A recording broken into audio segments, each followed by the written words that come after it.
Bismillahirrohmanirrohim. Assalamualaikum warahmatullahi wabarakatuh. Alhamdulillahirabbil alamin. Wassalatu wassalamu ala asyrofil anbiya'i wal mursalin wa ala alihi wassohbihi ajma'in amma ba'du. Rabbi sahri sodri wa yassirli amri wahlul uqdata min lisani yafqahu qawli. Allahumma sholli ala Muhammad wa ala ali Muhammad. Perkenalkan, nama saya Salsabila Zahra Nur Asyifa Kolbu dan rekan saya Adi Azhari Ramdan dari Prodi PAI 3A. Insya Allah akan memaparkan materi fikih kontemporer tentang KDRT dan UU-PA. Untuk mempersingkat waktu, materi pertama tentang KDRT akan disampaikan oleh rekan saya Adi Azhari. Kepada Adi dipersilahkan. Baik, bismillahirrahmanirrahim. Perkenalkan, saya Adi Azhari yang akan langsung membahas materi pertama, yaitu KDRT. KDRT singkatan dari kekerasan dalam rumah tangga, yang merupakan tindakan kekerasan yang terjadi di dalam rumah tangga, baik dilakukan oleh suami, istri, maupun anak, serta berdampak buruk terhadap keutuhan fisik, psikis, dan keharmonisan hubungan rumah tangga. Ajaran Islam adalah rahmatan lil alamin, yaitu menjadi rahmat bagi semesta, mulai dari lingkup individu, keluarga, dan masyarakat. Segala kekerasan dalam rumah tangga jelas tidak relevan dengan ajaran Islam. Bahkan agama Islam telah menyediakan berbagai tuntunan kehidupan, seperti halnya berkehidupan rumah tangga. Maka demi kehidupan rumah tangga berjalan dengan baik, anak dan orang tua seharusnya menjalankan kewajibannya masing-masing dan menyesuaikan haknya. Karena setiap insan itu memiliki hak dan kewajibannya masing-masing yang telah dianugerahkan oleh Allah Subhanahu wa taala sejak masih di dalam perut kandungan.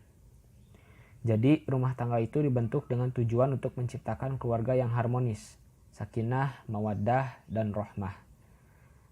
Otomatis apabila terdapat sebuah KDRT, jelas itu menyimpang dari tujuan ajaran Islam.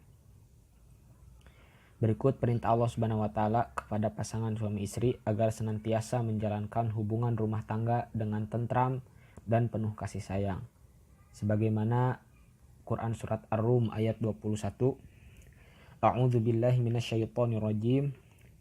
Wa min ayatihi an khalaqalakum min anfusikum azwajan litaskunu ilaiha wa ja'ala bainakum mawaddatan wa rahmah. Inna fi dzalika laayatin liqaumin yatafakkarun. Yang artinya, dan di antara tanda-tanda kebesarannya ialah Dia menciptakan pasangan-pasangan untukmu dari jenismu sendiri, agar kamu cenderung dan merasa tentram kepadanya, dan Dia menjadikan di antaramu rasa kasih dan sayang. Sungguh pada yang demikian itu benar-benar terdapat tanda-tanda kebesaran Allah bagi kaum yang berfikir. Nah, KDRT sesungguhnya bukanlah hal yang baru dalam perspektif agama Islam, karena hal-hal yang mengenai jenis dan sanksi itu telah diatur dalam Al-Quran dan hadis sebagai sumber hukum Islam yang harus menjadi pedoman bagi setiap umat Islam dalam menjalani hidup dan kehidupan. Adapun akibat dari KDRT, yaitu akan menimbulkan beberapa dampaknya, seperti dampak kekerasan yang dialami seseorang, sehingga menimbulkan secara kejiwaan seperti kecemasan, murung, minder, bahkan stres. Adapun dampak secara fisik seperti memar, patah tulang, cacat fisik, bahkan berujung kematian. Namun ada juga dampak psikologisnya seperti kekerasan yang berulang-ulang, sehingga korban itu menganggap dirinya negatif serta menyalahkan dirinya sendiri. Atau juga bisa dampak menjadi depresi dan bentuk-bentuk gangguan lainnya yang mengakibatkan bertumpuknya tekanan pada si korban, kekecewaan, serta kemarahan yang tidak dapat diungkapkan. Kemudian ada juga hal-hal yang berkenaan dalam KDRT dalam Islam. Yang pertama itu membunuh. Membunuh itu artinya menghilangkan nyawa seseorang. Dalam hal ini, sanksi bagi pelakunya adalah kisos atau hukuman mati. Sebagaimana firman Allah dalam Quran surat Al-Baqarah ayat 179. Walakum fil qisasi hayatun ya ulil albabi la'allakum tattaqun. Yang artinya, dan dalam kisos itu ada jaminan kehidupan bagimu, wahai orang-orang yang berakal, agar kamu bertakwa. Kemudian yang kedua, hal-hal yang berkenaan dalam KDRT dalam Islam itu ada penganiayaan. Penganiayaan atau tindak pidana selain jiwa artinya yaitu setiap perbuatan yang menyakiti orang lain yang mengenai badannya tetapi tidak sampai menghilangkan nyawanya. Atau menurut pandangan sebagian fuqaha, jadi penganiayaan itu atau tindak pidana selain jiwa adalah perbuatan menyakitkan yang mengenai badan seseorang namun tidak mengakibatkan kematian. Jadi suatu perbuatan dapat dianggap sebagai jarimah atau perbuatan dosa atau tindak pidana. Dan itu harus dituntut apabila ada nas atau ketentuan yang melarang dan mengancamnya dengan hukuman. Akan tetapi hukuman-hukuman itu tentunya ada ketetapan yang sudah ditetapkan oleh Allah Subhanahu wa taala. Sebagaimana yang terdapat pada Quran surat Al-Maidah ayat 45. Bisa dilihat pada layar. Yang artinya, dan kami telah menetapkan bagi mereka di dalamnya Taurat bahwa nyawa dibalas dengan nyawa, mata dengan mata, hidung dengan hidung, telinga dengan telinga, gigi dengan gigi, dan luka-luka pun ada kisosnya atau balasan yang sama. Barang siapa melepaskan hak kisosnya, maka itu menjadi penebus dosa baginya. Barang siapa tidak memutuskan perkara menurut apa yang diturunkan Allah, maka mereka itulah orang-orang zolim. Kemudian yang terakhir, hal-hal yang berkenaan dalam KDRT dalam Islam yaitu penghinaan. Jadi apabila terdapat dua orang saling menghina, sementara keduanya tidak memiliki bukti tentang faktanya, maka keduanya akan dikenakan sanksi 4 tahun penjara. Syariat Islam diturunkan itu untuk melindungi harkat dan martabat manusia. Jadi setiap perilaku yang merendahkan harkat dan martabat manusia, baik itu secara pribadi maupun sebagai anggota masyarakat, tentu itu dilarang oleh Allah Subhanahu wa taala. Islam benar-benar mengharamkan perbuatan menggunjing, mengadu domba, memata-matai, mengumpat, mencaci maki, memanggil dengan julukan tidak baik, serta perbuatan-perbuatan sejenis yang menyentuh kehormatan atau kemuliaan manusia. Jadi Islam pun menghinakan orang-orang yang melakukan dosa, juga mengancam mereka dengan janji yang pedih pada hari kiamat dan memasukkan mereka ke dalam golongan orang-orang yang fasik serta mendapatkan azab neraka sebagaimana yang terdapat pada Quran surat As-Sajdah ayat 20. Wa ammal ladzina fasaqu fama'wahumun naru kullama aradu ay yakhruju minha u'idu fiha wa qila lahum dzuqu azaban naril ladzi kuntum bihi tukadzibun. Yang artinya, dan adapun orang-orang yang fasik atau kafir, maka tempat kediaman mereka adalah neraka. Setiap kali mereka hendak keluar darinya, mereka dikembalikan lagi ke dalamnya. Dan dikatakan kepada mereka, rasakanlah azab neraka yang dahulu kamu dustakan. Hanya segitu pembahasan mengenai KDRT. Yang selanjutnya akan dibahas oleh rekan saya, Salsabila. Baik, bismillahirrahmanirrahim. Untuk materi selanjutnya yaitu tentang UPA, yaitu singkatan dari Undang-Undang Perlindungan Anak. Anak merupakan kado termahal yang diberikan oleh Allah Subhanahu wa taala kepada setiap pasangan yang telah menikah.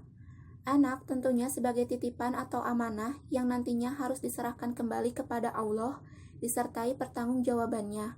Karena sebagai amanah, maka sudah seharusnya Anak dijaga dan dilindungi segala kepentingannya, baik itu berupa fisik, psikis, intelektual, hak-haknya, harkat dan martabatnya.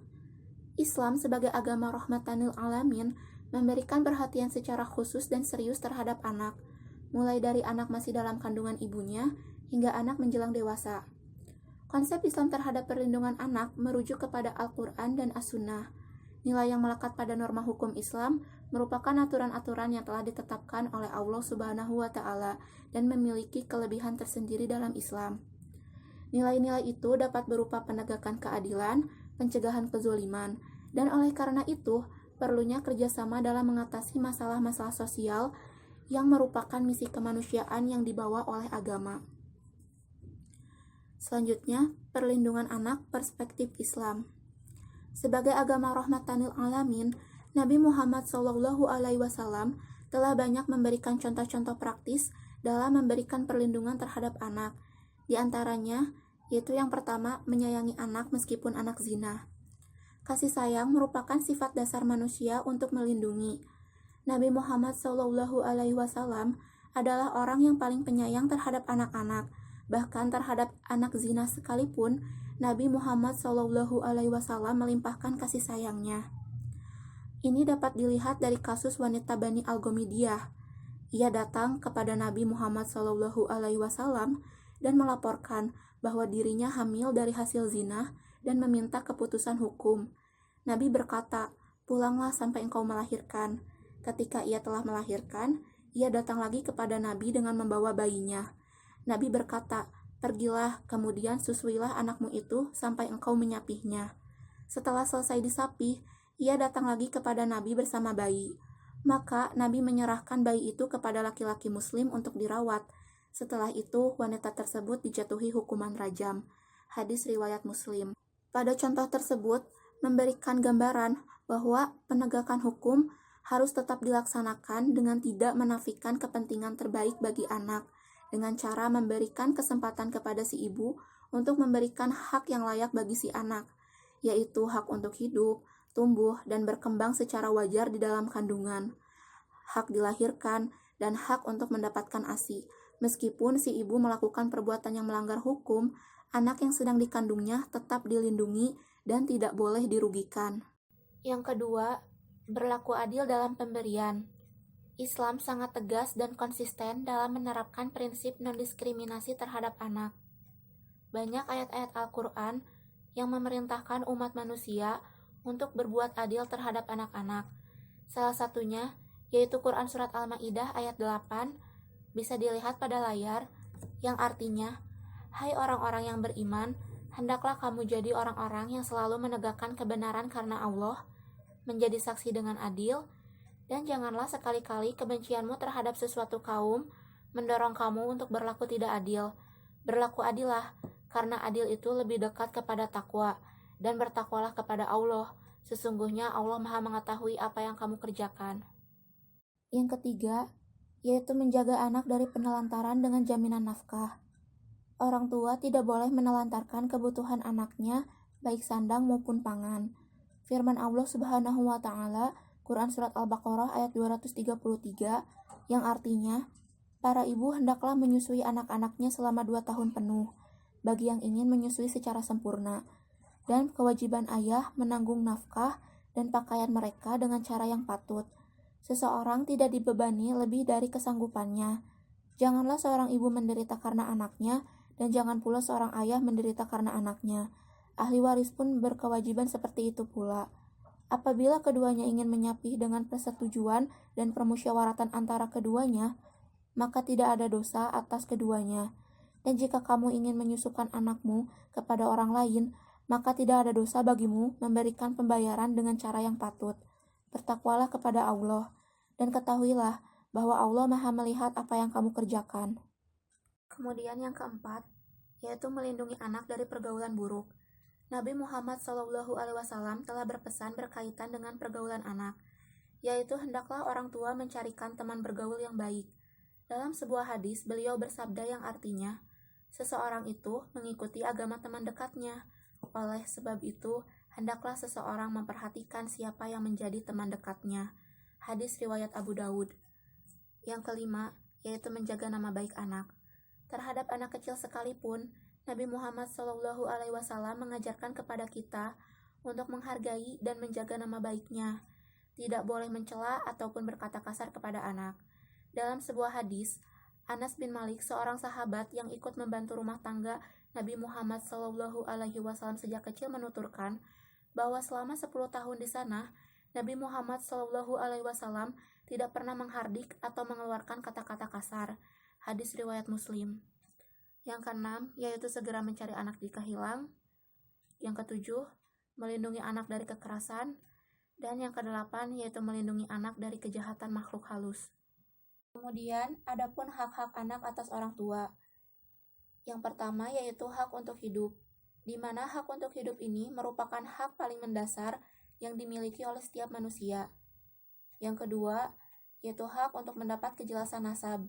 Sejak dilahirkan, anak berhak untuk mendapatkan kejelasan asal-usul keturunannya atau nasabnya. Kejelasan nasab ini berguna untuk menentukan status anak agar mendapatkan hak-hak dari orang tuanya. Yang ketiga, yaitu hak untuk mendapat pemberian nama yang baik, karena nama bukan hanya sebagai simbol untuk mengenal seseorang, tetapi nama adalah doa dan pengharapan. Yang keempat, yaitu hak untuk memperoleh ASI. Yang kelima, yaitu hak dalam mendapatkan asuhan, perawatan, dan pemeliharaan. Yang keenam, yaitu hak dalam kepemilikan harta benda. Dan yang ketujuh, yaitu hak dalam memperoleh pendidikan dan pengajaran. Selanjutnya, Undang-Undang Perlindungan Anak. Upaya perlindungan anak dilaksanakan sejak janin dalam kandungan sampai anak berusia 18 tahun. Mengarah pada konsep perlindungan anak yang utuh, menyeluruh, dan komprehensif, maka UU-PA meletakkan kewajiban memberikan perlindungan kepada anak berdasarkan asas-asas, yaitu asas kepentingan yang terbaik untuk anak, asas hak untuk hidup, kelangsungan hidup dan perkembangan, serta asas penghargaan terhadap pendapat anak. Terkait perlindungan anak, pemerintah telah menerbitkan peraturan perundang-undangan yang secara khusus mengatur tentang perlindungan anak, yaitu Undang-Undang Nomor 23 Tahun 2002. Pasal 1 Butir 1 Undang-Undang Nomor 23 Tahun 2002 yang menjelaskan bahwa perlindungan anak adalah segala kegiatan untuk menjamin dan melindungi anak dan hak-haknya agar dapat hidup, tumbuh, berkembang, dan berpartisipasi secara optimal sesuai dengan harkat dan martabat kemanusiaan, serta mendapat perlindungan dari kekerasan dan diskriminasi. Baik, alhamdulillahirrabbilalamin. Materi telah kami sampaikan. Masih banyak kekurangannya, dan kami mohon maaf apabila masih banyak kesalahan kata yang kami sampaikan.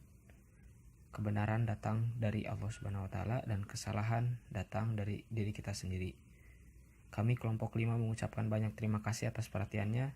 Billahi taufik wal hidayah. Wassalamualaikum warahmatullahi wabarakatuh.